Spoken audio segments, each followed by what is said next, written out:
ദൈവത്തിൻ്റെ അതിപരിശുദ്ധമായ നാമം ഇന്നും എന്നേക്കും വാഴ്ത്തപ്പെടുമാറാകട്ടെ. എൻ്റെ പേര് ജോയി എന്നാണ്. ഞാൻ ചുണ്ടക്കുഴി എന്ന സ്ഥലത്ത് താമസിച്ച് ദൈവകൃപയിൽ അനേക കാര്യങ്ങൾ ചെയ്യുവാൻ, ദൈവത്തിൻ്റെ മഹത്വം ജീവിതത്തിൽ കാണുവാൻ, അത് അനുഭവിച്ച് ജീവിക്കുവാൻ കഴിഞ്ഞ ചില ദശാബ്ദങ്ങളായിട്ട് ദൈവം കൃപ ചെയ്തുകൊണ്ടിരിക്കുന്നു. നാം എല്ലാവരും അറിയുന്നത് പോലെ ദൈവത്തിൻ്റെ ഭൂമിയിലെ ആദ്യത്തെ സ്ഥാപനം കുടുംബമാണ്. ഏറ്റവും മഹത്തായ സ്ഥാപനം കുടുംബമാണ്. ദൈവം തൻ്റെ കൃപ ചൊരിയുന്നത് കുടുംബങ്ങളിൽ കൂടെയാണ്. കുടുംബജീവിതം നശിച്ചാൽ അത് തലമുറകളുടെ നാശത്തിനും അതുമുഖാന്തരം രാജ്യത്തിൻ്റെ അസ്ഥിരതയ്ക്കും അതിൻ്റെ നാശത്തിനും മുഖാന്തരമായി തീരും. നല്ല കുടുംബങ്ങളിൽ ജനിച്ച് ജീവിച്ച് മൂല്യങ്ങൾ ഉൾക്കൊണ്ട പൗരന്മാരാണ് ലോകത്തിനെന്നും അനുഗ്രഹീതമായ രീതിയിൽ നിലനിൽക്കുവാനായിട്ട് സാധിച്ചിട്ടുള്ളത്. ഇപ്പോൾ കഴിഞ്ഞ ദിവസം നമ്മൾ സ്കൂളിൽ വൈകി വന്ന ചില വിദ്യാർത്ഥികളെ അധ്യാപകർ കുറച്ച് സമയം പുറത്തു നിർത്തിയതിനെക്കുറിച്ചുള്ള ചില വാദപ്രതിവാദങ്ങൾ കേട്ടു. അവിടെ അവരെ ഇൻ്റർവ്യൂ ചെയ്തവർ അധ്യാപകരെ കണ്ടമാനം കുറ്റപ്പെടുത്തുകയും അധ്യാപകരെ വിറച്ചുകൊണ്ട് അതിന് മറുപടി നൽകുന്നതൊക്കെ നാം കാണുകയുണ്ടായി. അപ്പോൾ ശിക്ഷണം പലപ്പോഴും ഇന്നത്തെ തലമുറ ഇഷ്ടപ്പെടുന്നില്ല. എന്നാൽ ശിക്ഷണം കൂടാതെ ഒരു തലമുറയും അനുഗ്രഹീതമായ അച്ചടക്കത്തിലേക്കും ചിട്ടയായ ജീവിതത്തിലേക്കും നല്ല അടിസ്ഥാന മൂല്യങ്ങളുള്ളവരുമായി തീരുകയില്ല എന്നുള്ളത് വളരെ വാസ്തവമായ കാര്യമാണ്. നമുക്കറിയാം, നല്ലൊരു സൈനികനാവണമെങ്കിൽ അദ്ദേഹം അനേകം വർഷങ്ങളുടെ ട്രെയിനിങ്ങിലൂടെ കടന്നു പോകേണ്ടതായിട്ടുണ്ട്. അപ്പോൾ ക്രിസ്തീയ ജീവിതം നല്ല രീതിയിൽ, അഭികാമ്യമായ രീതിയിൽ, ദൈവം പ്രസാദിക്കുന്ന രീതിയിലേക്കായി തീരണമെങ്കിൽ അതിന് കൃത്യമായ പോഷണവും, ദൈവവചനത്തിൽ നിന്നുള്ള പോഷണവും, ദൈവിക ആലോചനകളുടെ വലിയ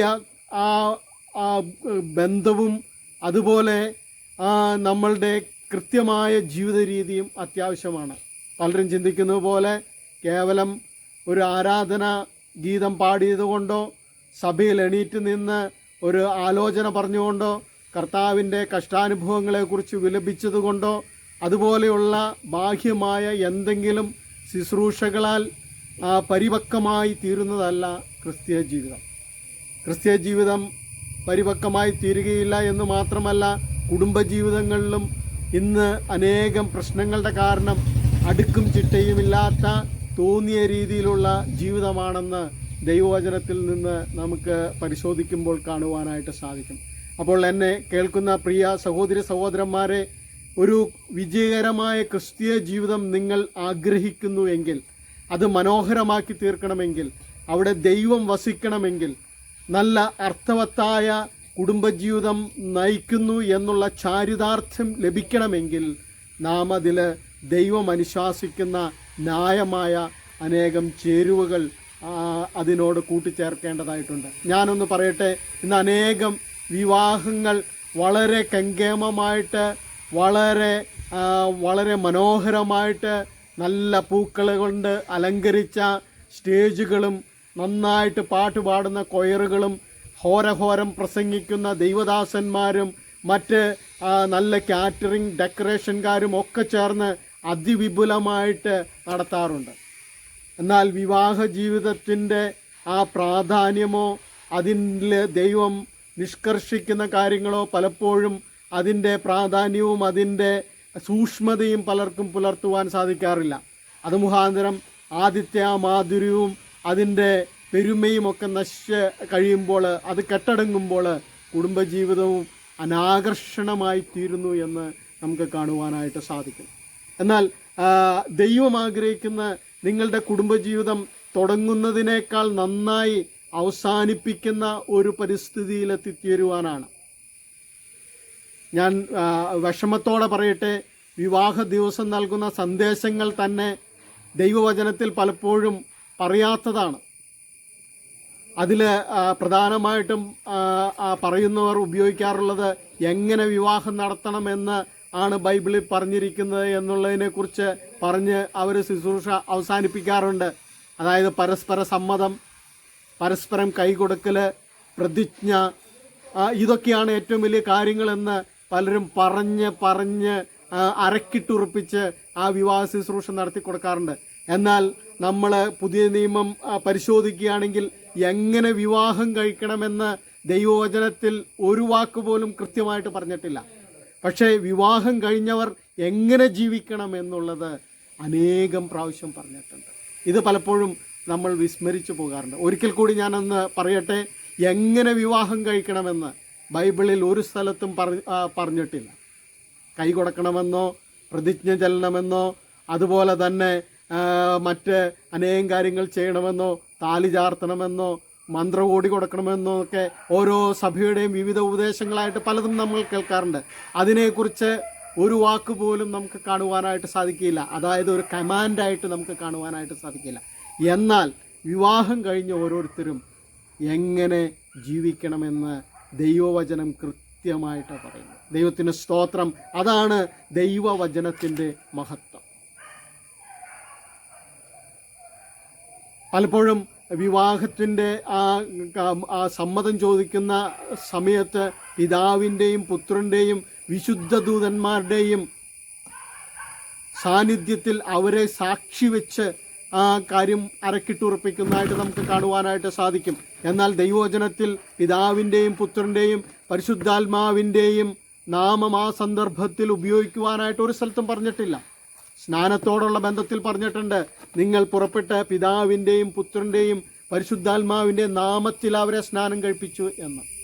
അനാവശ്യമായ അനേകം കൂട്ടിച്ചേർക്കൽ ഉണ്ട്. എങ്കിലും ഈ കാര്യത്തിൽ ദൈവവചനം നിഷ്കർഷിക്കുന്ന കാര്യങ്ങൾ നമ്മൾക്ക് പിന്തുടരുവാനായിട്ട് സാധിക്കുമെങ്കിൽ നാം വളരെയധികം അനുഗ്രഹിക്കപ്പെടുമെന്നുള്ളതിന് യാതൊരു സംശയത്തിൻ്റെയും ആവശ്യമില്ല. അപ്പോൾ എന്താണ് വിവാഹ ജീവിതത്തിന് അത്യാവശ്യമായ, അതിൻ്റെ വിജയകരമായ ജീവിതത്തിന് അത്യാവശ്യമായ ചേരുവകളൊന്ന് എന്ന് ഞാനൊന്ന് പറയട്ടെ. ഒന്ന്, നമ്മുടെ കുടുംബജീവിതത്തിൽ നമുക്ക് ആരാധന ഉണ്ടായിരിക്കണം. ഒരു ഗ്രാറ്റിറ്റ്യൂഡുള്ള ഒരു ഹൃദയം നമ്മളിൽ ഉണ്ടായിരിക്കണം. അത് അവിശ്വാസിയായിക്കോട്ടെ വിശ്വാസിയായിക്കോട്ടെ, ഒരു നന്ദിയുള്ള ഹൃദയം ഓരോ കുടുംബ ജീവിതം നയിക്കുന്ന ദമ്പതികൾക്കും ഉണ്ടായിരിക്കണം. പലപ്പോഴും ഇന്ന് പരസ്പരം കുറ്റപ്പെടുത്തുന്ന, കുറവുകളെക്കുറിച്ച് വിലപിക്കുന്ന, തങ്ങൾക്ക് ലഭിച്ചതിൽ സംതൃപ്തിയില്ലാത്ത അനേകം ദമ്പതികളെ നമുക്ക് കാണുവാനായിട്ട് സാധിക്കും. എൻ്റെ ഭർത്താവിനെ എനിക്ക് ലഭിച്ചത് എനിക്ക് യോഗ്യതയുള്ള ഭർത്താവല്ല എന്ന് റിഗ്രറ്റ് ചെയ്യുന്ന അനേകം സഹോദരിമാരെ കാണുവാനായിട്ട് സാധിക്കും. അതുപോലെ തന്നെ പുരുഷന്മാരാണെങ്കിലും പലപ്പോഴും പറയാറുണ്ട്, ഇതെൻ്റെ തലയിൽ വന്ന് കയറിയല്ലോ എന്ന്. ഈ ഒരു അവസ്ഥ നമ്മളിൽ ഉണ്ടാകുവാനുള്ള കാരണം നമ്മൾക്ക് ലഭിച്ചതിനെക്കുറിച്ച് നമ്മൾ നന്ദിയുള്ളവരല്ല എന്നുള്ളത് കൊണ്ടാണ്. ദൈവത്തെ ആരാധിക്കുന്ന ഒരു ഹൃദയമുണ്ടെങ്കിൽ നമ്മൾ ഒരിക്കലും ഇങ്ങനെ പിറുപിറുക്കുകയോ നമ്മുടെ പങ്കാളിയെ മോശമായിട്ട് കാണുകയോ നമുക്ക് ലഭിച്ചത് മൂല്യമുള്ളതല്ല എന്ന് ചിന്തിക്കുകയോ ചെയ്യുകയില്ല.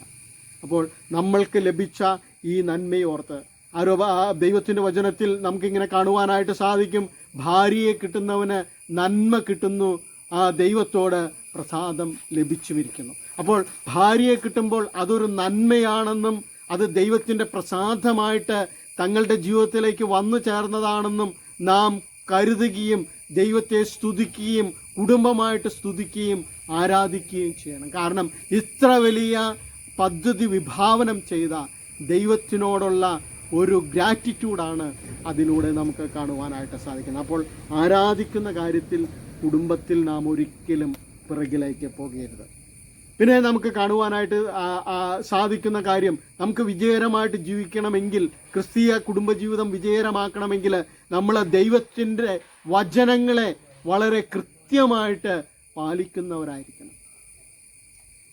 ഈ സക്രിയാവിനെ കുറിച്ചും എലിസബത്തിനെ കുറിച്ചും നമ്മൾ ലൂക്കോസിൻ്റെ സുവിശേഷത്തിൽ വായിക്കുന്നുണ്ട്. അവിടെ വായിക്കുമ്പോൾ നമ്മൾ അവരെക്കുറിച്ച് കാണുന്ന ഒരു പ്രസ്താവന, അവർ ഇരുവരും ദൈവസന്നിധിയിൽ കുറ്റമില്ലാത്തവരും കർത്താവിൻ്റെ കൽപ്പനകളിലും ന്യായങ്ങളിലും വളരെ കൃത്യനിഷ്ഠ പാലിക്കുന്നവരും ആയിരുന്നു എന്നുള്ളതാണ്. കൽപ്പനകൾ നമ്മൾ പാലിക്കുന്നതിൽ പലപ്പോഴും വിജയിക്കാറുണ്ട്. എന്നാൽ ന്യായങ്ങളെ നമ്മൾ എത്രമാത്രം പാലിക്കുന്നു എന്നുള്ളത് വളരെ അത്യാവശ്യമാണ്. പലപ്പോഴും ഒരു കാര്യത്തിൽ കൽപ്പനയില്ല എന്ന് പറഞ്ഞ് നമ്മൾക്ക് തോന്നിയ മാതിരി ജീവിക്കുവാനായിട്ട് സാധിക്കുകയില്ല. ന്യായങ്ങളുണ്ട്.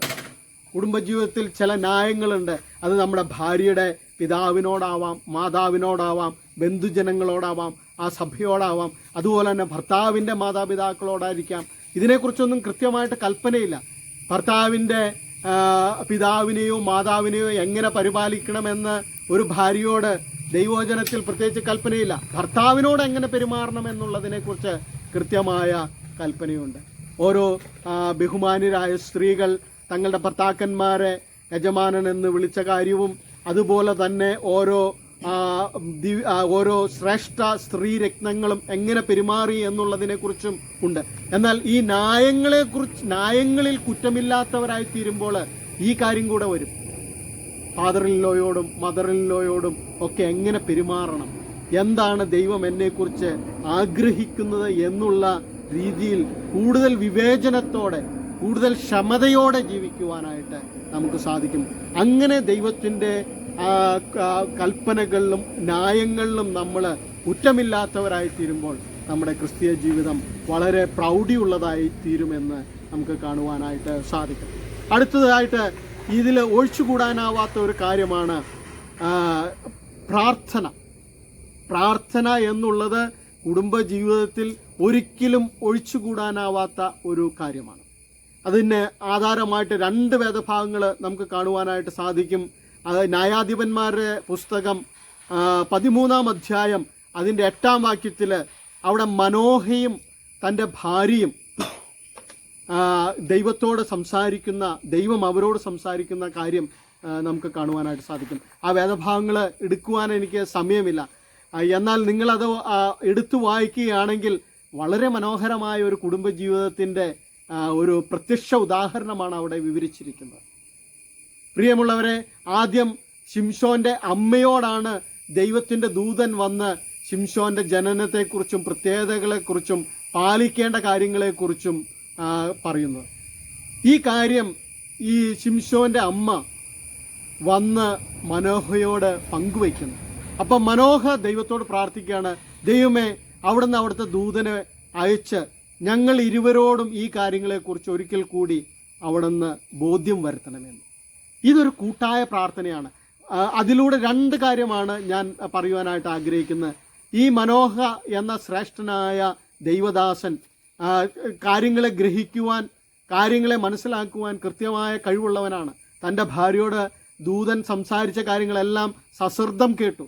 എന്നാൽ വീണ്ടും അവർ ഒരുമിച്ച് ദൈവത്തോട് അപേക്ഷിക്കുകയാണ്, തങ്ങളോട് ഇരുവരോടും ഒരുമിച്ചായിരിക്കുമ്പോൾ വന്ന് ഇതൊന്ന് വെളിപ്പെടുത്തണമെന്ന്. ഈ പ്രാർത്ഥന ദൈവം തള്ളിക്കളയുന്നില്ല. ഇന്ന് അനേകം ശുശ്രൂഷകന്മാരുടെ ജീവിതത്തിൽ ദൈവം അവരോട് വെളിപ്പെടുത്തിയ ചില കാര്യങ്ങൾ തൻ്റെ പങ്കാളികൾക്ക് കൂടെ കൺവിക്ഷൻ നൽകണമേ എന്ന് പറഞ്ഞ് പ്രാർത്ഥിക്കാത്തത് മുഖാന്തരം അനേകർക്ക് അവരുടെ ശുശ്രൂഷകളിൽ പല പരിഹാസവും അവജ്ഞയും പല നിന്ദകളും സ്വന്തം കുടുംബത്തിൽ നിന്ന് തന്നെ നേരിടേണ്ടതായിട്ട് വന്നിട്ടുണ്ട്. കാരണം ഈ മനോഹയുടെ ഭാര്യയ്ക്ക് ലഭിച്ച കൺവിക്ഷൻ മനോഹയ്ക്കിങ്ങടെ ലഭിക്കുവാനായിട്ട് അവർ മുൻകൈയെടുത്ത് പ്രാർത്ഥിച്ചായിട്ട് നമുക്ക് കാണുവാനായിട്ട് സാധിക്കും.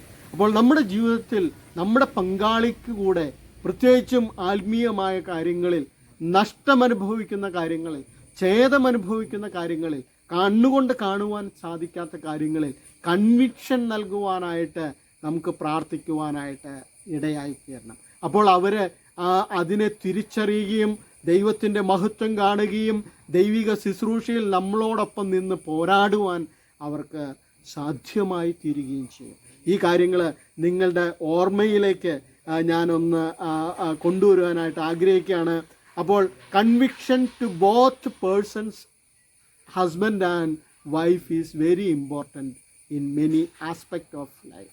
നമ്മുടെ ജീവിതത്തിൽ ഭാര്യയ്ക്കും ഭർത്താവിനും ഒരുപോലെ ഒരു കാര്യത്തെക്കുറിച്ച് ദർശനവും തിരിച്ചറിവും ഉണ്ടായിരിക്കേണ്ടത് വളരെ അത്യാവശ്യമാണ്.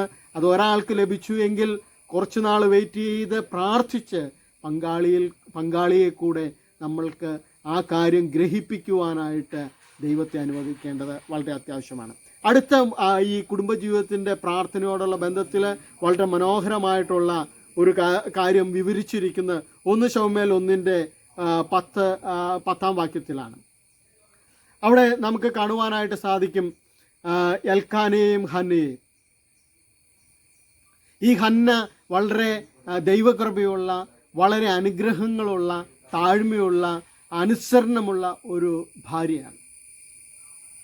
എൽക്കാനയ്ക്ക് ഈ ഹന്നയെ ഭയങ്കരമായിട്ട് ഇഷ്ടമാണ്. എന്നാൽ ഇവരുടെ കുടുംബത്തിൽ കുടുംബജീവിതത്തിൽ മക്കളുണ്ടായിരുന്നില്ല. അന്നത്തെ പശ്ചാത്തലത്തിൽ മക്കൾ ഇല്ലാത്തത് വലിയൊരു കുറവായിട്ട് കണ്ടുകൊണ്ടിരുന്ന ഒരു കാലഘട്ടമാണ്. എന്നാൽ ഈ മക്കളില്ലാത്തത് മുഖാന്തരം അവൾ പല രീതിയിലുള്ള വൈഷമ്യങ്ങൾ, അപമാനങ്ങൾ, നിന്ദകൾ എല്ലാം അനുഭവിക്കുവാനായിട്ടിടയായിട്ടുണ്ട്. ഇത് ഭർത്താവുമായിട്ട് പങ്കുവയ്ക്കുന്നുണ്ട്.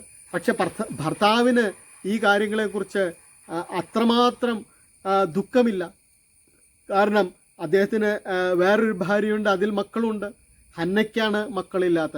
ചില സന്ദർഭങ്ങളിൽ നമ്മളുടെ ഡീപ്പായിട്ടുള്ള ദുഃഖം, നമ്മളുടെ ഡീപ്പായിട്ടുള്ള ഡിസ്ട്രസ്സുകൾ, ആഗണികൾ ഒരു പക്ഷേ പങ്കാളിക്ക് മനസ്സിലാവണമെന്നില്ല. ഈ എൽക്കാന അവളോട് പറയുന്നുണ്ട്, അത് സത്യമായ കാര്യമാണ്, ഞാൻ നിനക്ക് 10 പുത്രന്മാരെക്കാൾ നല്ലവനായ ഭർത്താവല്ലയോ എന്ന്. അത് അവൾക്ക് ആശ്വാസകരമാണ്. അല്ലെങ്കിൽ അവൾ ഒരുപക്ഷെ ഇന്ന് അനേകം ഭർത്താക്കന്മാരുടെ പിന്തുണയില്ലാത്തതുകൊണ്ട് എത്രയോ ഭാര്യമാർ ആത്മഹത്യ ചെയ്യുന്നു, ഭർത്താക്കന്മാർ ആത്മഹത്യ ചെയ്യുന്നു. അങ്ങനെയൊക്കെയുള്ള കാലഘട്ടത്തിലാണ് നാം ജീവിക്കുന്നത്. ഇത് ഇവൾക്ക് ഭയങ്കര ആശ്വാസകരമായിട്ട് എൽക്കാന വർത്തിക്കുന്നു എന്നുള്ളത് വളരെ ശ്രദ്ധേയമായതും നാം ചിന്തിക്കേണ്ടതും മനസ്സിലാക്കേണ്ടതുമായിട്ടുള്ള കാര്യമാണ്. അവൾ തകർന്നു പോകാതെ, തരിപ്പണമാകാതെ എൽക്കാന എന്നും സൂക്ഷിച്ചിരുന്നു. എന്നാൽ ഇതുകൊണ്ട് മാത്രം സംതൃപ്തമാകുന്ന ഒരു ജീവിതമല്ലായിരുന്നു ഹന്നയുടെ. അവൾക്കൊരു കുഞ്ഞു വേണമെന്ന് അതിയായ ആഗ്രഹമുണ്ടായിരുന്നു. അതിനെക്കുറിച്ച് അവൾ വളരെ കരഞ്ഞ് ദൈവത്തോട് നിശബ്ദമായിട്ട്, തൻ്റെ ശബ്ദമുയർത്തിയല്ല, നിശബ്ദമായിട്ട് പ്രാർത്ഥിക്കുന്നതായിട്ട് നമുക്ക് കാണുവാനായിട്ട് സാധിക്കും. ഇങ്ങനെയുള്ള ഒരു പ്രാർത്ഥന നമ്മളുടെ ജീവിതത്തിൽ ഉണ്ടാവുമെങ്കിൽ, അത് പങ്കാളി കാര്യത്തെക്കുറിച്ച് കൂടുതൽ ദുഃഖം ഉണ്ടായില്ലെങ്കിൽ തന്നെ നമ്മുടെ പേഴ്സണലായിട്ട് എന്ത് ദുഃഖവും ആയിക്കോട്ടെ, ഒരുപക്ഷെ നിങ്ങളുടെ മാതാപിതാക്കളെ സഹായിക്കാൻ പറ്റുന്നില്ല എന്നുള്ള ദുഃഖമായിരിക്കാം, ഒരുപക്ഷെ നിങ്ങൾക്ക് ചിലത് ലഭിച്ചില്ല എന്നുള്ള ദുഃഖമായിരിക്കാം, ഒരുപക്ഷെ നിങ്ങളുടെ കരിയർ കുടുംബജീവിതത്തിന് വേണ്ടി മാറ്റിവെച്ചു എന്നുള്ള ദുഃഖമായിരിക്കാം. എന്തുമായിക്കോട്ടെ, നിങ്ങൾ അനുഭവിക്കുന്ന ദുഃഖം എന്താണെന്ന് എനിക്കറിയില്ല, ഒരുപക്ഷെ നിങ്ങളുടെ പങ്കാളിക്ക് പോലും അത് അറിയില്ലായിരിക്കാം. എന്നാൽ നിങ്ങൾ അതിനെക്കുറിച്ച് കൃത്യമായിട്ട് പ്രാർത്ഥിക്കുന്നുവെങ്കിൽ ദൈവം തൻ്റെ മഹത്വം വെളിപ്പെടുത്തി, ദൈവം തൻ്റെ പ്രവൃത്തി വെളിപ്പെടുത്തി നിങ്ങളെ സഹായിക്കുമെന്നുള്ളത് ഈ തരുണത്തിൽ ഹന്നയുടെ ജീവിതത്തിൽ നിന്ന് ഞാൻ ചൂണ്ടിക്കാണിക്കുവാനായിട്ട് ആഗ്രഹിക്കുകയാണ്. അപ്പോൾ കുടുംബജീവിതത്തിൽ കുടുംബമായിട്ടുള്ള പ്രാർത്ഥന വേണം, പേഴ്സണലായിട്ടുള്ള പ്രാർത്ഥന വേണം. ഇരുവരെയും ബോധ്യമാക്കുന്ന ദൈവകൃപയ്ക്കുള്ള പ്രാർത്ഥന നമുക്ക് അത്യാവശ്യമാണെന്ന് ഈ ജഡ്ജസിലും നിന്നും, ന്യായാധിപന്മാരുടെ പുസ്തകത്തിൽ നിന്നും, അതുപോലെ തന്നെ ശമൂവേലിൻ്റെ പുസ്തകത്തിൽ നിന്നും, പുതിയ നിയമത്തിൽ നിന്നൊക്കെ നമുക്ക് അനേകം ഭാഗങ്ങളിൽ നിന്ന് കാണുവാനായിട്ട് സാധിക്കും. അപ്പോൾ നമ്മുടെ കുടുംബജീവിതത്തിൽ ആരാധന ഉണ്ടായിരിക്കണം, ദൈവത്തിൻ്റെ ന്യായങ്ങളിലും കൽപ്പനകളിലും കുറ്റമില്ലാത്തവരായിരിക്കണം, പ്രാർത്ഥനയുള്ളവരായിരിക്കണം, പരസ്പരം റെസ്പെക്റ്റ് ഉള്ളവരായിരിക്കണം. അത് നമുക്ക് 1 പത്രോസ് 3-ാം അധ്യായം 7-ാം വാക്യത്തിൽ വളരെ വ്യക്തമായിട്ട് കാണുവാനായിട്ട് സാധിക്കും. അവിടെ ഭാര്യമാർക്ക് ബഹുമാനം കൊടുപ്പിനെന്നാണ് പത്രോസ് അപ്പോസ്തലൻ ഭർത്താക്കന്മാരോട് പറയുന്നത്. പലപ്പോഴും ഇവരെ ബഹുമാനിക്കുവാനായിട്ട് ഈ ലോകത്തിൻ്റെ വ്യവസ്ഥിതിയോ പുരാതന കാലത്തെ കാര്യങ്ങളോ ഒന്നും നമ്മളെ സഹായിക്കുന്നില്ല. കാരണം സ്ത്രീകൾ അബലയാണെന്നുള്ള ഒരു ചിന്താഗതി സമൂഹത്തിൽ അനേകം ശതാബ്ദങ്ങളായിട്ട്, സഹസ്രാബ്ദങ്ങളായിട്ട് രൂപപ്പെട്ടതാണ്. എന്നാൽ ബൈബിൾ അങ്ങനെ ഒരു കാര്യവും പറയുന്നില്ല. കാരണം ബൈബിൾ പറയുന്നത് സ്ത്രീയും പുരുഷനും ഒന്നാണ്, അവർ ഒരുപോലെയാണ്. അവരുടെ വ്യത്യസ്തമായ കർമ്മമണ്ഡലങ്ങൾ മാറ്റമുണ്ടെങ്കിലും, അവരുടെ ശുശ്രൂഷകൾക്ക് മാറ്റമുണ്ടെങ്കിലും, ദൈവം അവരെ ആദിയിൽ ആണും പെണ്ണുമായിട്ടാണ് സൃഷ്ടിച്ച് ഇരുവരെയും ദൈവത്തിൻ്റെ സാദൃശ്യത്തിലും സ്വരൂപത്തിലും ആണ് സൃഷ്ടിച്ചിരിക്കുന്നത്.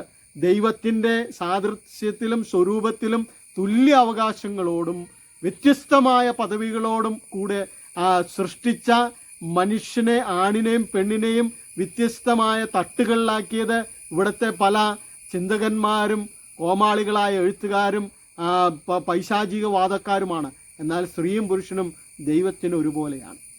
അതുകൊണ്ടാണ് ഏകദേശം 2000 വർഷങ്ങൾക്ക് മുൻപ് അപ്പോസ്തലനായ പത്രോസ് പറഞ്ഞത് അവർക്ക് ബഹുമാനം കൊടുപ്പിനെന്ന്. ജീവൻ്റെ കൃപയ്ക്ക് കൂട്ടവകാശികളായ അവർക്ക് ബഹുമാനം കൊടുക്കുവാനായിട്ട്. അവർ ബഹുമാനത്തിന് അർഹരാണ്. നമ്മെപ്പോലെ തന്നെ ബഹുമാനത്തിന് അർഹരായിട്ടുള്ള അവരാണ്. ശാരീരികമായ മാനസികമായ അനേകം വ്യത്യാസങ്ങളുണ്ടെങ്കിലും അതിനെല്ലാം മറന്ന് ഈ ദൈവവചനം ഓരോ പുരുഷന്മാരും തങ്ങളുടെ ശിരസിൽ വഹിക്കണം. അവരെ ബഹുമാനിക്കണം.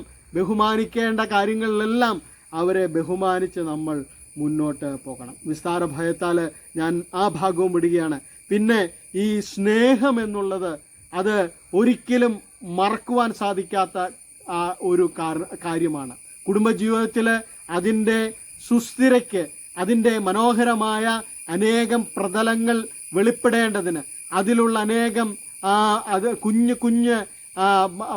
കുഞ്ഞ് ചിറകുകൾ മുളയ്ക്കേണ്ടതിന് സ്നേഹം എന്നുള്ള ഒരു വലിയ കാര്യം അത്യാവശ്യമാണ്. ഈ ദൈവത്തെക്കുറിച്ച് അനേകം സങ്കല്പങ്ങളും അനേക ചിത്രങ്ങളും അനേക വിധത്തിലുള്ള ഉപദേശങ്ങളും കാര്യങ്ങളും ഒക്കെ ഉള്ളപ്പോൾ ദൈവത്തെക്കുറിച്ച് ബൈബിൾ പറഞ്ഞിരിക്കുന്ന ഒരു കാര്യം എന്നുള്ളത് വളരെ പ്രസ്താവ്യമാണ്. ദൈവം സ്നേഹമാണ് എന്നുള്ളതാണ്. സ്നേഹത്തെ നമുക്ക് കണ്ടുകൊണ്ട് കാണുവാൻ സാധിക്കുകയില്ല. സ്നേഹത്തെ നമുക്ക് അളക്കുവാനായിട്ട് സാധിക്കുകയില്ല. സ്നേഹത്തെ നമുക്ക് മെഷറിംഗ് ഇൻസ്ട്രുമെൻ്റ് കൊണ്ട് ഒരു രീതിയിലും കൈപ്പിടിയിൽ ഒതുക്കുവാനായിട്ട് സാധിക്കുകയില്ല. കാരണം സ്നേഹം പലപ്പോഴും നമ്മളുടെ പല മാപിനികൾക്കും, അതായത് പല അളവ് തൂക്കങ്ങൾക്കും ഉപരിയായിട്ട് നിൽക്കുന്ന ഒരു കാര്യമാണ്. അപ്പോൾ ഈ ദൈവം സ്നേഹമാണ് എന്നുള്ള ആ ഒരു കാര്യം നമ്മൾ അംഗീകരിച്ചുകൊണ്ട് സ്നേഹത്തിന് ഫസ്റ്റ് പ്രയോറിറ്റി കുടുംബജീവിതത്തിൽ നൽകുമെങ്കിൽ നമുക്ക് ഒത്തിരി വിജയിക്കുവാനായിട്ട് സാധിക്കും. സ്നേഹം ഈ പഞ്ചസാര എന്ന് എഴുതിയ വെള്ള പേപ്പറിന് ഒരിക്കലും പഞ്ചസാരയുടെ രുചി ഉണ്ടാവുകയില്ല. തേനെന്ന് എഴുതിയ കുപ്പിയിൽ വേറെ എന്തെങ്കിലും ഒഴിച്ചു വെച്ചിട്ട് അത് പകർന്നു നൽകിയാൽ തേനാകുകയില്ല. പരിശുദ്ധം വെളിച്ചെണ്ണ എന്നും പരിശുദ്ധം എള്ളെണ്ണ എന്നൊക്കെ പറഞ്ഞ മാതിരി ലേബലുകൾ ഉണ്ടായാൽ അതൊരിക്കലും അതിൻ്റെ ആ ഒരു ഈ സ്നേഹത്തെ വെളിപ്പെടുത്തുവാനായിട്ട് സാധിക്കില്ല. അത് ദൈനംദിന ജീവിതത്തിൽ നമ്മൾ കുറേയും വിട്ടുവീഴ്ചകൾ നടത്തിക്കൊണ്ടുവരേണ്ടതാണ്. കർത്താവ് കാൽവറി ക്രൂശിൽ മരിച്ചു എന്നുള്ളത് സ്നേഹത്തിൻ്റെ ഏറ്റവും വലിയ പ്രദർശനമാണ്. സ്നേഹത്തിന് എന്തുണ്ട്? സ്നേഹത്തിന് ത്യാഗമുണ്ട്, വിട്ടുവീഴ്ചയുണ്ട്. ഈ സ്നേഹത്തിൻ്റെ അളവുകോൽ എന്നുള്ളത് ത്യാഗവുമായിട്ട് ഈക്വലി പ്രൊപ്പോർഷനേറ്റാണ്. നമുക്ക് സ്നേഹം വർദ്ധിക്കുമ്പോൾ നമ്മൾ ആ വ്യക്തിയോട് ചെയ്യുന്ന അനേകം പ്രവർത്തനങ്ങൾക്ക് മാറ്റം ഉണ്ടാവും. സ്നേഹമില്ലാത്തൊരു വ്യക്തിയോട് നമ്മൾ പെട്ടെന്ന് ദേഷ്യപ്പെടും, പെട്ടെന്ന് നമ്മൾ മിണ്ടാതിരിക്കും, വാശിയിലായിത്തീരും, പല കാര്യങ്ങളും ചെയ്യും, അവഗണിക്കും, ചെയ്യേണ്ട കടമകളും ശുശ്രൂഷകളും ഒക്കെ ചെയ്യാതിരിക്കും. എന്നാൽ സ്നേഹമുള്ള വ്യക്തികൾ നമ്മളെ പരിഗണിച്ചില്ലെങ്കിൽ പോലും, നമ്മൾക്ക് അവരുമായിട്ട് വലിയ ബന്ധമില്ലെങ്കിൽ പോലും നാം അവരെ സ്നേഹിക്കുന്നുണ്ടെങ്കിൽ പലതും മറന്ന് പല വിട്ടുവീഴ്ചകളും കാണിച്ച് നമ്മളുടെ ജീവിതത്തിൽ പലതും വേണ്ടാന്ന് വെച്ച് സമയവും പല കാര്യങ്ങളും അവർക്ക് വേണ്ടി നൽകും. ഇതാണ് സ്നേഹത്തിൻ്റെ കൃത്യമായ മാപിനി, അളവുകോൽ. അപ്പോൾ നിങ്ങൾ നിങ്ങളുടെ പങ്കാളിയെ ഇതുവരെ സ്നേഹിച്ചത് കേവലം വാക്കുകൾ കൊണ്ടാണോ? അതിൽ ത്യാഗത്തിൻ്റെ അംശമില്ലെങ്കിൽ അത് സ്നേഹമല്ല എന്ന് മുന്നറിഞ്ഞുകൊള്ളുക. ദൈവത്തിൻ്റെ സ്നേഹത്തിന് ദൈവം വില കൊടുത്തിട്ടുണ്ട്. ദൈവത്തിൻ്റെ സ്നേഹം ചുമ്മാ എന്തെങ്കിലും കാണിച്ചുള്ളൊരു സ്നേഹമല്ലായിരുന്നു. ദൈവത്തിൻ്റെ എല്ലാ സ്നേഹത്തിലും, അത് പ്രകൃതിയുടെ സൃഷ്ടിയോടുള്ള ബന്ധത്തിൽ, ഇവിടെയുള്ള ഓരോ സെറ്റപ്പുകളോടുള്ള ബന്ധത്തിൽ, അതായത് നക്ഷത്രങ്ങൾ, മറ്റ് ജീവജാലങ്ങൾ, ഇതിനെല്ലാം ദൈവം തൻ്റെ മനോഹരമായ സ്നേഹത്തിൻ്റെ പ്രതലത്തിൽ നിന്നുകൊണ്ടാണ് ചെയ്തത്. എന്ന് പറഞ്ഞ മാതിരി നാം നമ്മുടെ സ്നേഹത്തെ പൂർത്തീകരിക്കണം. സ്നേഹം അത് അതിക്രമങ്ങളുടെ ബഹുത്വത്തെ മറയ്ക്കുന്നു എന്ന് കാണുവാനായിട്ട് സാധിക്കും. നമ്മളുടെ പങ്കാളികളുടെ ചില കുറവുകളെ കണ്ടില്ല എന്ന് നടിക്കുവാൻ, അത് മറന്ന് അവരെ ചേർത്ത് പിടിക്കുവാൻ നമുക്ക് സാധിക്കുന്നുവെങ്കിൽ നമ്മൾ സ്നേഹത്തിൽ ഒരു പടി മുന്നോട്ട് പോകുന്നു എന്നുള്ളതാണ്. അങ്ങനെ സ്നേഹം കൊണ്ട് മൂടുവാൻ നമ്മളുടെ കുടുംബജീവിതത്തിൽ ഓരോ വർഷവും കൂടുതലായിട്ട് സാധിക്കുന്നു എങ്കിൽ അതിൻ്റെ ഗ്രാജുവൽ പ്രോഗ്രഷനിൽ സ്നേഹത്തിൻ്റെ അതിവിസ്മയകരമായ കാര്യങ്ങൾ നമുക്ക് കാണുവാനായിട്ട് സാധിക്കും. അടുത്തത് വിജയകരമായ കുടുംബജീവിതത്തിന് വളരെ അത്യാവശ്യമായിട്ടുള്ള ഒരു കാര്യമെന്ന് ഉള്ളത് ഇൻറ്റഗ്രിറ്റിയാണ്. അതിൻ്റെ വിശ്വാസ്യതയും വിശുദ്ധിയും അതിൻ്റെ ശ്രേഷ്ഠകരമായ മൂല്യങ്ങളെയും നമ്മൾ കണക്കാക്കണം. അത് അനേകം വാക്യങ്ങളിൽ നമുക്ക് കാണുവാനായിട്ട് സാധിക്കുന്നുണ്ട്. 1 പത്രോസ് 3:4 നമുക്കത് കാണുവാനായിട്ട് സാധിക്കും. നമുക്ക് ആ വാക്യം ഒന്ന് വായിക്കാം. അതുപോലെ തന്നെ എബ്രായ ലേഖനത്തിൽ നമ്മൾ കാണുന്നു, വിവാഹം എല്ലാവർക്കും മാന്യവും കിടക്ക നിർമ്മലവും ആയിരിക്കട്ടെ. ഇവിടെ കിടക്ക നിർമ്മലവുമായിരിക്കട്ടെ എന്നുള്ള പറഞ്ഞിരിക്കുന്ന കാര്യത്തിൽ നമ്മുടെ കുടുംബജീവിതത്തിൻ്റെ ഉള്ളിലേക്ക് പുറമേ നിന്നുള്ള ഒരു വ്യക്തിക്ക് നമ്മുടെ ശരീരത്തിന്മേലോ നമ്മുടെ ജീവിതത്തിന്മേലോ യാതൊരു അധികാരവും നൽകരുത് എന്നുള്ള ചിന്തയാണ്. ഭാര്യ ഭർത്താവിനും ഭർത്താവ് ഭാര്യയ്ക്കും കടംപെട്ടിരിക്കുന്നത് ചെയ്യട്ടെ എന്ന് കൊരിന്ത്യ ലേഖനത്തിൽ നമ്മൾ വായിക്കുന്നു.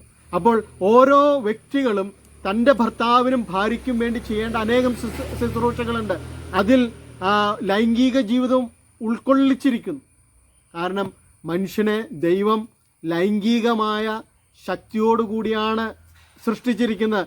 അത് അവൻ്റെ നിലനിൽപ്പിന് അത്യാവശ്യമാണ്. അത് ഈ പ്രകൃതിയിൽ എല്ലാ ജീവജാലങ്ങൾക്കും ദൈവം തൻ്റെ കരുണയാൽ നൽകിയിട്ടുണ്ട്. ലൈംഗികത ഇന്ന് വളരെ തെറ്റായിട്ട് വളരെ എക്സാഗ്രേറ്റഡ് ആയിട്ട്, അതായത് അത് മാത്രമുള്ളൂ ജീവിതം എന്നുള്ള നിലയിൽ അവതരിപ്പിക്കുന്നതായിട്ട് നമുക്ക് കാണുവാനായിട്ട് സാധിക്കുന്നുണ്ട്. എന്നാൽ ലൈംഗികതയിൽ അതിന് സീമയുണ്ട്, അതിൻ്റേതായ അർത്ഥതലങ്ങളുണ്ട്, ആവശ്യങ്ങളുണ്ട്. പലപ്പോഴും കുടുംബജീവിതത്തിലുള്ള മറ്റ് കർത്തവ്യങ്ങളെയും ലൈംഗികതയെയും നമ്മൾ തുലനം ചെയ്യുമ്പോൾ ലൈംഗികത ഏകദേശം ഒരു 1-2 അല്ലെങ്കിൽ 3 മണിക്കൂർ നേരത്തേക്കുള്ള ആനന്ദവും സംതൃപ്തിയും നൽകുമ്പോൾ മറ്റ് കർത്തവ്യങ്ങൾ അത് അനേകം വർഷങ്ങൾ കൊണ്ട് സാധിക്കേണ്ടതും അത് കൂടുതൽ റിവാർഡിങ്ങുമാണ് എന്ന് നമുക്ക് കാണുവാനായിട്ട് സാധിക്കും. ഇപ്പോൾ ലൈംഗിക ബന്ധത്തിന് ഏകദേശം 1/2 മണിക്കൂർ 3/4 മണിക്കൂർ അല്ലെങ്കിൽ 1 മണിക്കൂർ മതി. പക്ഷെ ഒരു കുഞ്ഞുണ്ടായിക്കഴിഞ്ഞാൽ അതിനെ നോക്കി അതിനെ വളർത്തുക എന്നുള്ളത് ആദ്യത്തെ 3 വർഷത്തേക്ക് അതിൻ്റെ പാടുമാറ്റണം, അപ്പികോരണം എല്ലാവർക്കും അറിയാവുന്ന കാര്യങ്ങളാണ്. ഇതിൻ്റെ ബുദ്ധിമുട്ടും കാര്യങ്ങളുമൊക്കെ നമ്മൾ പരിഗണിച്ച് കഴിയുമ്പോൾ ഇന്ന് അനേകം ദമ്പതികൾക്ക് മക്കൾ വേണ്ട എന്നുള്ള ചിന്തയുണ്ട്, കുടുംബജീവിതം വേണ്ട എന്നുള്ള ചിന്തയുണ്ട്. എന്നാൽ ഈ ദൈവത്തിൻ്റെ സിസ്റ്റം അനുസരിച്ച് കുടുംബജീവിതത്തിൽ ഇങ്ങനെയുള്ള പ്രയാസകരമായ അനേകം കാര്യങ്ങൾ നമ്മൾ നിർവഹിക്കുമ്പോൾ അതിൻ്റെ റിവാർഡ് അത് നിത്യതയോളം നീളുന്നതാണ്. അതിന് അനുബന്ധമായിട്ടൊരു വാക്യം ഞാൻ പറയുവാനായിട്ട് ആഗ്രഹിക്കുന്നു. സ്വർഗത്തിലെ സകല കുടുംബത്തിനും പേർ വരുവാൻ കാരണമായിരിക്കുന്ന പിതാവിൻ്റെ സന്നിധിയിൽ ഞാൻ മുട്ടുകുത്തുന്നു. അപ്പോൾ ഈ ഇസ്രായേൽ മക്കളുടെ വംശാവലി എടുത്തു നോക്കിയാലും അവിടെ കുടുംബമായിട്ട് എന്നുള്ള ആ വലിയ ഒരു പാറ്റേൺ കാണുന്നു. ദൈവത്തിൻ്റെ ഓരോ വ്യവസ്ഥയിലും നമുക്ക് അത് കാണുവാനായിട്ട് സാധിക്കും. അപ്പോൾ വിവാഹ ജീവിതത്തിൽ കിടക്ക നിർമ്മലമായിരിക്കുവാനും അതിനെ പവിത്രമായിട്ട് സൂക്ഷിക്കുവാനും ഇൻറ്റഗ്രിറ്റി കാത്തു സൂക്ഷിക്കുവാനും ദൈവവചനം നമ്മളോട് ആജ്ഞാപിക്കുന്നു. അതിനെ നമ്മൾ ഒരിക്കലും വിട്ടുകളഞ്ഞുകൊണ്ട് ഈ ലോകത്തിൽ ഇന്ന് കാണുന്ന കേവലം ശരീരത്തിനോടും അതിൻ്റെ പല കാര്യങ്ങളോടുമുള്ള ആർത്തി അതിനെ ഇങ്ങനെ പെരുപ്പിച്ച് അനേകം വീഡിയോകളും അനേകം കാര്യങ്ങളും ഒക്കെ നമുക്ക് കാണുവാനായിട്ട് അത് സുലഭമായിട്ട് ലഭിക്കുകയാണ്. യൂറോപ്യൻ രാജ്യങ്ങളിലൊക്കെയുള്ള ഇന്ന് അനേക കേസുകൾ എടുക്കുമ്പോൾ അനേകം ആളുകൾ മഹാന്മാരായ, അതായത് മഹാന്മാരെന്ന് പറഞ്ഞിട്ടുണ്ടെങ്കിൽ അവരുടെ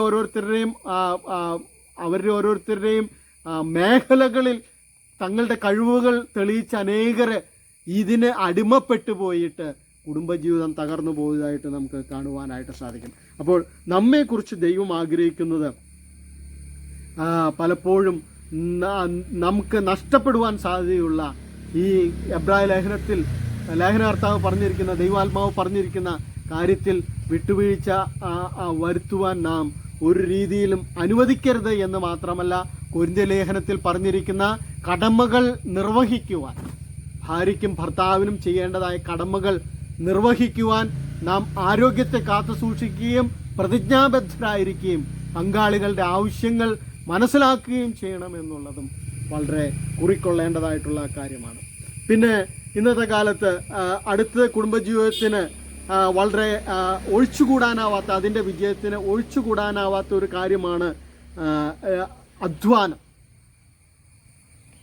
അധ്വാനം എന്നുള്ളത് മനുഷ്യർക്ക് ഒട്ടും ഇഷ്ടമല്ലാത്ത കാര്യമാണെന്ന് ഞാൻ പലപ്പോഴും ചിന്തിക്കാറുണ്ട്. കാരണം പൗലോസ് അപ്പോസ്തലൻ അധ്വാനത്തിന് വളരെ മാതൃകയുള്ള ഒരു വ്യക്തിയായിരുന്നു. ഇത് യാക്കോബിനെ കാണുമ്പോഴും അദ്ദേഹം തൻ്റെ അമ്മായപ്പൻ്റെ ആടുകളെ രാവും പകലും മേയിച്ച് ആ മഞ്ഞും മഴയും കൊണ്ട് ദേഹം ക്ഷയിച്ചതായിട്ടും ഒക്കെ നമുക്ക് കാണുവാനായിട്ട് സാധിക്കും. എന്നാൽ ഇന്നത്തെ കാലത്ത് ഈ അധ്വാനത്തിൻ്റെ മഹത്വം പലരും മനസ്സിലാക്കാതെ പലപ്പോഴും വെറുതെ മിനക്കിട്ട് നടക്കുന്ന ഒരു കാര്യത്തിലേക്ക് ജനം വഴുതി വീണുകൊണ്ടിരിക്കുകയാണ്. ശുശ്രൂഷകന്മാരാണെങ്കിലും ചിലരെ അഹോരാത്രം വിവിധ ശുശ്രൂഷകൾ അവർ അഹോരാത്രം അധ്വാനിക്കുന്നു. അത് ദൈവം പ്രസാദിക്കുന്ന ഒരു കാര്യമാണ്. നമ്മളുടെ ഒരു കയ്യിൽ നിറയെ അധ്വാനവും ഒരു കയ്യിൽ നിറയെ വിശ്രാമവും നമുക്ക് അത്യാവശ്യമാണ്. അധ്വാനം ദൈവം നമുക്ക് നൽകിയതാണ്. അതിന് അപകർഷതാബോധത്തോടെ കാണേണ്ടതായിട്ടില്ല. ഇന്ന് സഹോദരിമാരെ ജോലിക്ക് വിടുന്നത് ഒരു കുറച്ചിലായിട്ട് കാണുന്ന ഒരു സമൂഹത്തിൽ ആയിരുന്നു നാം കഴിഞ്ഞ കാലങ്ങളിൽ ജീവിച്ചിരുന്നത്. ദൈവവചനം അതിന് ഒരിക്കലും അങ്ങനെ പറയുന്നില്ല. കാരണം അനേകം സ്ത്രീകൾ തൻ്റെ കുടുംബത്തിനു വേണ്ടി അധ്വാനിക്കുന്നവരായി അവരെ ശ്ലാഘിക്കുന്ന ദൈവവചനങ്ങൾ നമുക്ക് കാണുവാനായിട്ട് സാധിക്കും. ആ സ്ത്രീകളെക്കുറിച്ച് പറയുവാൻ എനിക്ക് സമയമില്ലാത്തതുകൊണ്ട് ഞാൻ ഇവരെക്കുറിച്ച് പൊതുവെ പറഞ്ഞിരിക്കുന്ന ഒരു കാര്യം നമുക്ക് സദൃശ്യവാക്യം 31 അധ്യായത്തിൽ കാണുവാനായിട്ട് സാധിക്കും. സാമർഥ്യമുള്ള ഭാര്യയെ ആർക്ക് കിട്ടും? അവളുടെ വില മുത്തുകളിലും ഏറും. അപ്പോൾ സാമർഥ്യം നമ്മുടെ കുഞ്ഞുങ്ങൾക്കുണ്ടാകുവാനായിട്ട് നമ്മൾ പ്രാർത്ഥിക്കണം. നമ്മുടെ ഭാര്യയ്ക്കും ഭർത്താവിനും സാമർഥ്യം ഉണ്ടാവണം. നമുക്ക് ഒരുമിച്ച് അധ്വാനിച്ച് പല കാര്യങ്ങൾ പലർക്ക് ആശ്വാസകരമായി തീരുവാൻ, മാതൃകാപരമായി തീരുവാനായിട്ട് നമുക്ക് സാധിക്കണം. ഇവിടെ അവളെക്കുറിച്ച് പറഞ്ഞിരിക്കുന്നത് ഇങ്ങനെയാണ്: അവൾ തൻ്റെ ആയുഷ്കാലമൊക്കെയും അവന് തിന്മയല്ല നന്മ തന്നെ ചെയ്യുന്നു. ഈ സാമർഥ്യമുള്ള ഭാര്യയെക്കുറിച്ചാണ് പറയുന്നത്. അവൾ ഭർത്താവിന് ആയുഷ്കാലം മുഴുവൻ നന്മ ചെയ്യുന്നു. ഇത് ഭാര്യയുടെ ഗുണമാണ്. ഇത് ഭർത്താവിനുണ്ടായിരിക്കേണ്ട ഗുണമാണ്. നന്മ ചെയ്യുക. നമ്മുടെ പങ്കാളിക്ക് എപ്പോഴും നന്മ വരുവാൻ, അനുഗ്രഹം വരുവാൻ അധ്വാനിക്കുക, പ്രവർത്തിക്കുക, ചിന്തിക്കുക. ചിന്തയും ഒരു അധ്വാനമാണ്. കാരണം നമ്മൾ വെറുതെ ഇരുന്ന് ചിന്തിക്കുമ്പോൾ പല ദുഷ്ചിന്തകളും വരും. ചിന്തയും ഒരു അധ്വാനമാണ്.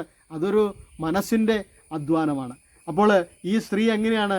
അവൾ ആട്ടുരോമവും ചണവും സമ്പാദിച്ച് താല്പര്യത്തോടെ കൈകൊണ്ട് വേല ചെയ്യുന്നു. താല്പര്യത്തോടെ. ഉന്തി മരം കയറ്റിയാൽ കൈ വിടുമ്പോൾ താഴെ വീഴും. എന്നാൽ ഇവളിൽ നിന്ന് തന്നെ ഉത്ഭവിക്കുന്ന ഒരു താല്പര്യമുണ്ട്. അത് അവൾ അനേകം മെറ്റീരിയൽസ് മേടിച്ച് ആ കുടുംബത്തിന് വേണ്ടി അധ്വാനിക്കുകയാണ്. പിന്നെ അങ്ങനെ വളരെ മുന്നോട്ട് പോകുമ്പോൾ ഒത്തിരി കാര്യങ്ങൾ അവൾ ചെയ്യുന്നതായിട്ട് നമുക്ക് കാണുവാനായിട്ട് സാധിക്കുന്നുണ്ട്. അവൾ ഒരു നിലത്തിന്മേൽ ദൃഷ്ടി വെച്ച് അത് മേടിക്കുന്നു. കൈനേട്ടം കൊണ്ട് അവൾ ഒരു മുന്തിരിത്തോട്ടം ഉണ്ടാക്കുന്നു.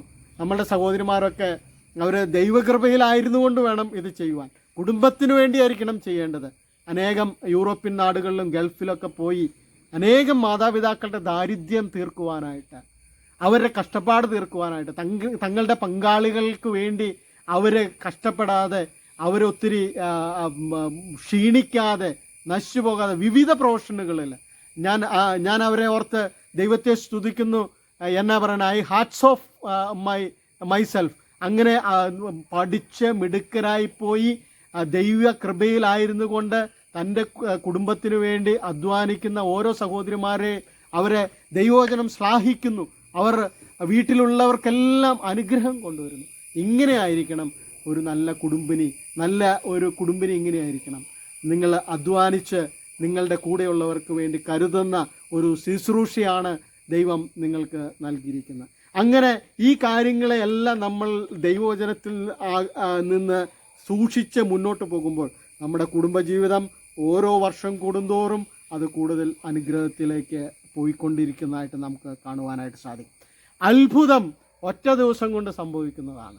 അത് ദൈവത്തിൻ്റെ കൃപയാൽ പ്രത്യേകമായ ദൈവത്തിൻ്റെ അധികാര പദവി ഉപയോഗിച്ചുകൊണ്ട് അത് പ്രകൃതി നിയമങ്ങൾക്ക് മുകളിൽ ചെയ്യുന്ന കാര്യമാണ് അത്ഭുതം എന്നുള്ളത്. അത് ഇന്ന് കാണുന്ന മാതിരി സംഭവിക്കുന്നതല്ല. പതിനായിരങ്ങളോ കോടികളോ കൂടുമ്പോൾ ഒരിക്കൽ മാത്രം ദൈവം തൻ്റെ വിശിഷ്ട അധികാരം ഉപയോഗിക്കുന്ന സംഭവങ്ങളുണ്ട്. എന്നാൽ അനുഗ്രഹം എന്നുള്ളത് അത് ദൈവത്തിൻ്റെ വചനങ്ങളെ പാലിച്ച് കൃത്യനിഷ്ഠയുള്ള ചിട്ടയായ റെസ്പോൺസിബിളായിട്ടുള്ള ജീവിതം നയിക്കുമ്പോൾ കൈവന്ന് ചേരുന്നതാണ്, അതിൻ്റെ റിവാർഡായിട്ട് ലഭിക്കുന്നതാണ് ഈ അനുഗ്രഹം എന്നുള്ളത്. അതുകൊണ്ട് അത്ഭുതത്തെക്കാൾ കൂടുതൽ അനുഗ്രഹത്തിന് പ്രാധാന്യമുണ്ട്. ഈ കാര്യങ്ങൾ ഒരിക്കൽ കൂടി ഒരു ഒറ്റ വാക്കിൽ പറഞ്ഞുകൊണ്ട് ഞാൻ എൻ്റെ സന്ദേശത്തിൽ നിന്ന് വിരമിക്കട്ടെ. കുടുംബജീവിതത്തെക്കുറിച്ച് നാം ഏറ്റവും കൂടുതൽ മനസ്സിലാക്കേണ്ടത് എങ്ങനെ വിവാഹം കഴിക്കണമെന്നുള്ളതിനെക്കുറിച്ച് ദൈവവചനത്തിൽ പറഞ്ഞിട്ടില്ല. പക്ഷേ വിവാഹം കഴിഞ്ഞവർ എങ്ങനെ ജീവിക്കണമെന്ന് ബൈബിളിൽ പുതിയ നിയമത്തിൽ മുഴുവൻ നിറഞ്ഞു കിടക്കുന്നു. കാരണം ഇതൊരു അനുഗ്രഹീതമായ ദൈവത്തിൻ്റെ സ്ഥാപനമാണ്. ദൈവം നമ്മോട് ആജ്ഞാപിക്കുന്നതാണ്. അതിന് വേണ്ട ചേരുവകൾ ഒന്ന്, നമ്മുടെ ഹൃദയത്തിൽ എപ്പോഴും ദൈവത്തോടും മനുഷ്യരോടും ഒരു ആരാധനയുണ്ടായിരിക്കണം, ഒരു ഗ്രാറ്റിറ്റ്യൂഡ് ഉണ്ടായിരിക്കണമെന്ന് ദൈവവചനത്തിൽ നിന്ന് കാണുവാനായിട്ട് സാധിക്കും. രണ്ടാമത്, ദൈവത്തിൻ്റെ കൽപ്പനകളിലും പ്രത്യേകിച്ച് ന്യായങ്ങളിലും നാം ശ്രദ്ധ കേന്ദ്രീകരിക്കുന്നവരും അതിനെ പാലിക്കുന്നവരുമായിരിക്കണം. നമ്മളുടെ പ്രാർത്ഥനാ ജീവിതം ശക്തമായിരിക്കണം.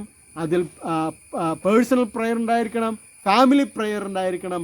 നമുക്ക് ഇരുകൂട്ടർക്കും അത് ബോധ്യം വരുന്ന അനേകം കാര്യങ്ങളുടെ ആവശ്യകതയുമുണ്ട്. പിന്നെ പങ്കാളികളെ റെസ്പെക്റ്റ് ചെയ്യണം. മറ്റ് അനേകം കുറവുകളെ കണക്കിടാതെ അവരെ സ്നേഹിക്കണം. നമ്മുടെ കുടുംബജീവിതത്തിൽ വിശുദ്ധി ഉണ്ടായിരിക്കണം. അതുപോലെ തന്നെ നമ്മുടെ കുടുംബജീവിതത്തിൽ അധ്വാനം ഉണ്ടായിരിക്കണം. ഈ അധ്വാനം ഉണ്ടായിരിക്കണം എന്നുള്ള കാര്യം എല്ലാവരും ഒരിക്കൽ കൂടി ശക്തമായിട്ട് നോട്ട് ചെയ്യണമെന്ന് ഞാൻ ആഗ്രഹിക്കുകയാണ്. കാരണം അധ്വാനത്തിൻ്റെ കുറവ് വന്നാൽ കുടുംബജീവിതത്തിൻ്റെ അനേകം തലങ്ങളിലുള്ള സാമ്പത്തിക മേഖലയും അതിൻ്റെ പല അനുഭവങ്ങളെയും ഒക്കെ ബാധിച്ചിട്ട് അത് ഭയങ്കര വൈഷമ്യമുള്ളതായിത്തീരും. ദൈവം നമ്മളെ ഒരു നാളും കൈവിടുകയുമില്ല, ഉപേക്ഷിക്കുകയുമില്ല. ഈ വചനങ്ങളാൽ ദൈവം നമ്മെ ഓരോരുത്തരെയും ധാരാളമായിട്ട് അനുഗ്രഹിക്കട്ടെ എന്ന് പ്രാർത്ഥിക്കുകയും ആശംസിക്കുകയും ചെയ്തുകൊണ്ട് ഞാൻ എൻ്റെ വാക്കുകൾ ഉപസംഹരിക്കുന്നു. ദൈവനാമം ഇന്ന് എന്നേക്കും വാഴ്ത്തപ്പെടുമാറാകട്ടെ.